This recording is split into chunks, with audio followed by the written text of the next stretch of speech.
2017 April 5, 6 തീയതികളിലാണ് നാടിനെ നടുക്കിയ നന്ദൻകോട് ക്രൂര കൊലപാതകം അരങ്ങേറുന്നത്.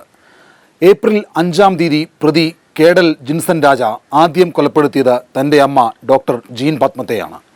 ഏതാണ്ട് ഉച്ചയോടുകൂടി താഴത്തെ മുറിയിലായിരുന്ന അമ്മയെ മുകളിലെ മുറിയിലേക്ക് കേഡൽ ജിൻസൺ രാജയുടെ മുറിയിലേക്ക് വിളിച്ചുകൊണ്ടു പോകുന്നു.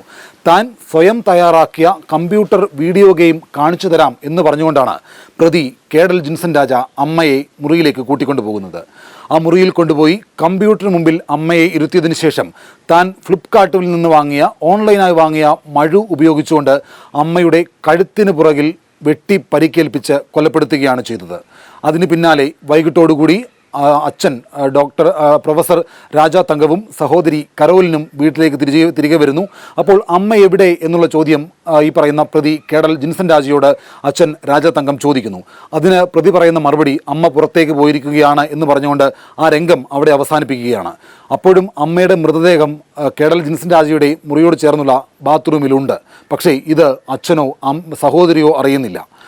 മറ്റൊരു കാര്യമെന്ന് പറയുന്നത് ഇതേ സമയം, അതായത് അമ്മയെ താഴത്തെ നിലയിൽ നിന്ന് മുകളിലേക്ക് അമ്മയെ വിളിച്ചുകൊണ്ട് പോയതുപോലെ തന്നെ അച്ഛനെയും സഹോദരിയെയും വൈകിട്ട് താഴത്തെ നിലയിൽ നിന്ന് മുകളിലേക്ക് കൂട്ടിക്കൊണ്ടു പോകുന്നു.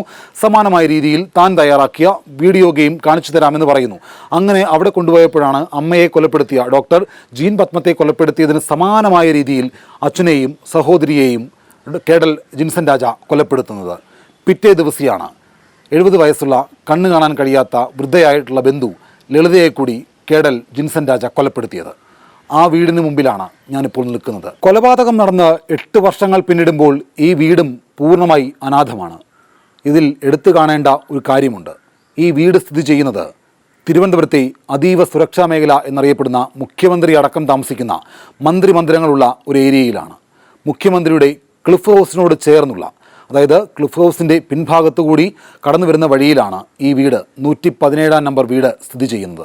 ഈ വീടിൻ്റെ താഴത്തെ നിലയിലുണ്ടായിരുന്ന ആളുകളെ മുകളിലത്തെ നിലയിലേക്ക് കേഡൽ ജിൻസൺ രാജ കൂട്ടിക്കൊണ്ടുപോയാണ് ഓൺലൈനിൽ നിന്ന് വാങ്ങിയ മഴു ഉപയോഗിച്ചുകൊണ്ട് കഴുത്തിന് പുറകിൽ വെട്ടി കൊലപ്പെടുത്തിയത്.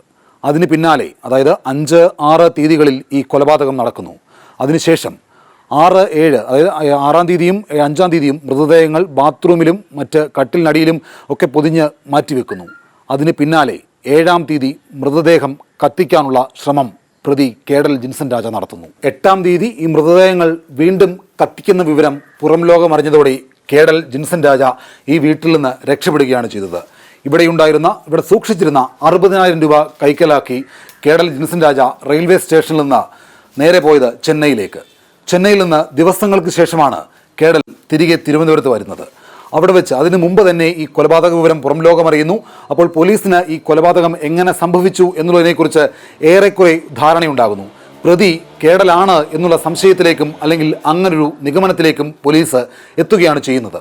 കേഡൽ ചെന്നൈയിൽ നിന്ന് തിരികെ വരുമ്പോൾ കേഡൽ പറയുന്നത്, മാധ്യമങ്ങളുടെ ഇക്കാര്യം അറിയുന്നു, തൻ്റെ വീട്ടിൽ എന്താണ് സംഭവിച്ചത് എന്ന് തനിക്കറിയില്ല, അപ്പോൾ ആ വിവരം അറിഞ്ഞാണ് താൻ ഇവിടേക്ക് വരുന്നത് എന്ന് പോലീസിനോട് പറയുകയാണ്. പക്ഷേ സംശയം തോന്നിയ പോലീസ് കേഡലിനെ കസ്റ്റഡിയിലെടുത്ത് വളരെ വിശദമായിട്ട് ചോദ്യം ചെയ്യുന്നു. അവിടെ നിന്നാണ് ഈ ആസ്ട്രൽ പ്രൊജക്ഷൻ അടക്കമുള്ള കാര്യങ്ങൾ പ്രതി പോലീസിനോട് പറയുന്നത്. സ്വർഗ്ഗവാതിൽ പ്രവേശനം അടക്കമുള്ള കാര്യങ്ങൾ ചെയ്യാൻ വേണ്ടിയിട്ടാണ് താൻ തൻ്റെ മാതാപിതാക്കളെയും സഹോദരിയെയും ബന്ധുവിനെയും കൊലപ്പെടുത്തിയതെന്ന് കേഡൽ പറയുന്നു.